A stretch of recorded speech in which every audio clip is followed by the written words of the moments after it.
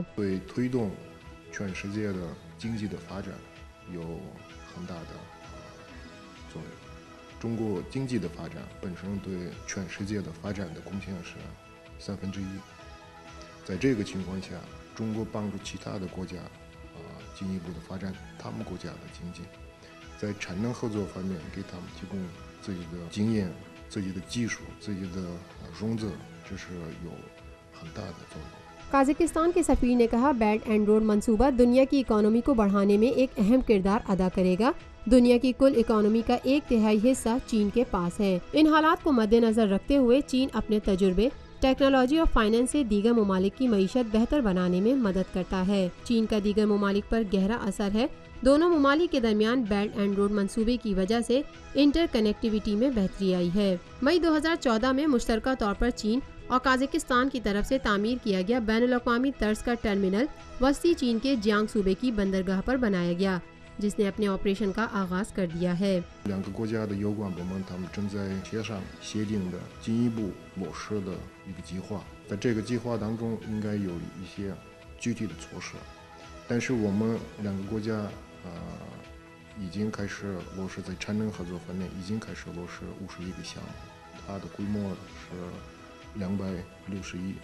International high وے کا وہ حصہ قازقستان سے گزر کر مغربی چین کو مغربی یورپ سے ملائے گا۔ اس سال کے آخر میں تیار کر کے ٹریفک کے لیے کھول دیا جائے گا۔ قازقستان کے سفیر نے اپنے انٹرویو میں مزید کہا 14 اور 15 مئی کو بیجنگ میں ہونے والی بیلٹ اینڈ روڈ فورم میں قازق صدر نور سلطان نظربیف بھی شرکت کریں گے۔ اس سے دونوں ممالک کے مابین بات چیت سے آپس میں باہمی تعاون کو فروغ ملے گا۔ مظفر آباد میں نیلم جھیلم منصوبے کی سرنگیں مکمل ہونے کی تقریب سے خطاب کرتے ہوئے وزیر اعظم نواز شریف نے کہا کہ لوڈ شیڈنگ کا مسئلہ چھوڑ کر جانے والے ہی احتجاج کر رہے ہیں۔ مظفر آباد میں نیلم جہلم منصوبے کی سرنگیں مکمل ہونے کی تقریب سے خطاب کرتے ہوئے وزیر اعظم نواز شریف نے کہا کہ لوڈ شیڈنگ کا مسئلہ چھوڑ کر جانے والے ہی احتجاج کر رہے ہیں۔ سیاسی مخالفین پر تنقید کرتے ہوئے وزیر اعظم کا کہنا تھا کہ گالیاں دینے کی پالیسی شاید آپ کا ایجنڈا ہے، لیکن آپ کو معلوم نہیں کہ عوام کی آنکھوں میں آپ کا جو مقام ہے وہ کتنی بری طرح سے خراب ہو رہا ہے۔ ساتھ ہی انہوں نے کہا بد زبانی کریں لیکن ترقیاتی منصوبوں میں رکاوٹ نہ ڈالیں۔ وزیر اعظم نے کہا آپ اپنی بند آنکھیں کھولیں اور یہاں آ کر دیکھیں کہ یہاں کیا ہو رہا ہے۔ وزیر اعظم نے بتایا کہ نیلم جہلم منصوبے میں بہت سی مشکلات تھیں۔ انہوں نے استفسار کیا کہ کیا پاکستان کی ترقی کسی کو عزیز نہیں۔ ان کا کہنا تھا کہ قوم کو لوڈ شیڈنگ کے عذاب میں دیکھ کر دکھ ہوتا ہے۔ پاکستان میں بجلی مہنگی پیدا ہو رہی ہے، بجلی کے بغیر زندہ رہنا ممکن نہیں۔ قوم آج دوبارہ بولنے والوں سے حساب لے سکتی ہے۔ ہم نے کسی کی گندی باتوں کا جواب نہیں دیا، ہم نے آپ کی گالیاں سنی ہیں، گالیاں دی نہیں۔ وزیر اعظم نے کہا کہ آج دہشت گردوں کی کمر ٹوٹ چکی ہے۔ احتجاج کرنے والے کس منہ سے باتیں کرتے ہیں؟ اگلے سال 10,000 میگا واٹ بجلی سسٹم میں آ جائے گی۔ دھاندلی کے الزامات لگانے والوں کو منہ کی کھانا پڑی۔ دھرنوں نے ملک کی ترقی کا پہیہ روک دیا۔ ہم ملک کو روشنیوں کی طرف لے جا رہے ہیں، مگر آپ پاکستان کو اندھیروں میں دھکیلنا چاہتے ہیں۔ وزیر اعظم نے مزید کہا کہ جس حکومت کو مینڈیٹ ملتا ہے اسے دوسرے مسائل میں الجھا دیا جاتا ہے۔ 4 سال ہو گئے، بتائیں ہمارا ایک بھی اسکینڈل آیا؟ وزیر اعظم نواز شریف نے سیاسی مخالفین پر تنقید کرتے ہوئے انہیں ملک میں لوڈ شیڈنگ کا موجد قرار دے دیا اور کہا کہ ترقی کے کاموں میں رکاوٹ نہ ڈالیں، جن کا اصل فائدہ غریب عوام کو ہوگا۔ میٹرو ٹریک پشاور موڑ سے نیو اسلام آباد ایئرپورٹ تک 25.6 کلومیٹر طویل ہوگا، جسے 4 حصوں میں تقسیم کیا گیا ہے۔ وزیر اعظم نواز شریف نے اسلام آباد میں میٹرو بس منصوبے کا سنگ بنیاد رکھ دیا۔ میٹرو ٹریک پشاور موڑ سے نیو اسلام آباد ایئرپورٹ تک 25.6 کلومیٹر طویل ہوگا، جسے 4 حصوں میں تقسیم کیا گیا ہے۔ اسلام آباد میٹرو منصوبے کو NHA مکمل کرے گی، جس میں پشاور موڑ سے اسلام آباد ایئرپورٹ تک 9 اسٹیشنز بنائے جائیں گے۔ اس کے علاوہ منصوبے میں 12 پل اور 11 انڈر پاسز بھی شامل ہیں۔ وزیر اعظم نواز شریف کا کہنا ہے کہ ہم نے 20 سال پرانے منصوبوں کو اپنے پاؤں پر لا کھڑا کیا اور دعا ہے کہ اللہ پاکستان کی ترقی کا راستہ روکنے والوں کو ہدایت دے۔ اسلام آباد میں میڈیا سے بات کرتے ہوئے وزیر اعظم نواز شریف کا کہنا تھا کہ نیو اسلام آباد ایئرپورٹ منصوبے میں میٹرو بس شامل نہیں تھا، لیکن عوام کو بہترین سفری سہولیات فراہم کرنے کے لیے میٹرو بس کو اس منصوبے کا حصہ بنایا گیا۔ ان کا کہنا تھا کہ نیو اسلام آباد ایئرپورٹ پر کام تیزی سے جاری ہے اور ایئرپورٹ کی تکمیل تک میٹرو بس منصوبہ بھی مکمل ہو جائے گا، جبکہ ہزارہ موٹر وے منصوبہ بھی 14 اگست تک مکمل ہو جائے گا۔ وزیر اعظم نواز شریف کا کہنا تھا کہ ہم نے 20 سال پرانے منصوبوں کو دوبارہ سے شروع کیا اور انہیں اپنے پاؤں پر لا کھڑا کیا۔ لواری ٹنل کا منصوبہ کئی دہائیوں سے چل رہا ہے، لیکن آج بھی اس پر کام جاری ہے۔ لواری ٹنل بہت جلد مکمل ہو جائے گی۔ نیلم جہلم منصوبہ بھی اگلے برس فروری میں بجلی کی ترسیل شروع کر دے گا۔ ان کا کہنا تھا کہ سڑکیں بننے سے ہی اسکول، کالجز اور اسپتال بنیں گے اور کاشتکاروں کی زرعی پیداوار کو منڈی تک رسائی حاصل ہوگی اور عوام کو تعلیم و طبی سہولیات کے حصول کے لیے رجحان آگے بڑھے گا۔ جاپان میں اعلیٰ معیار کی ٹرین سروس کی مقبولیت میں تیزی سے اضافہ ہو رہا ہے، جبکہ دیگر ریلوے کمپنیوں نے اسی قسم کی سروس متعارف کرانا شروع کر دی ہیں۔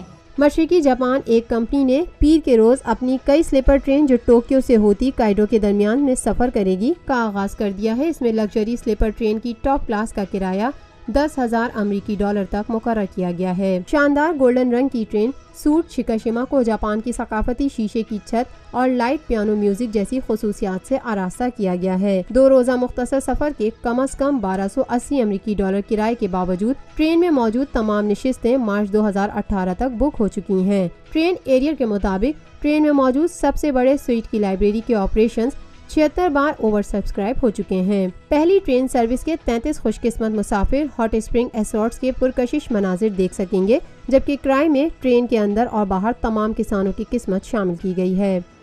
お客様にはちょっと洒落た上質なプレミアムな時間と空間をお届けしたいと思います。感動のひとときを過ごしていただきたいと思います。そして四季島の運行を通じて東北の皆さんには復興の力をお届けしたい。جاپان میں اعلیٰ معیار کی ٹرین سروس کی مقبولیت میں تیزی سے اضافہ ہو رہا ہے، جبکہ دیگر ریلوے کمپنیوں نے بھی اس قسم کی سروس متعارف کرانا شروع کر دی ہیں۔ اقوام متحدہ کی جانب سے جاری کردہ سروے رپورٹ کے مطابق رواں مالی سال میں مہنگائی میں اضافے کا امکان ہے۔ افراطی زر کی شرح 5.5% ہو سکتی ہے۔ اقوام متحدہ کی جانب سے جاری کردہ سروے رپورٹ کے مطابق رواں مالی سال میں مہنگائی میں اضافے کا امکان ہے۔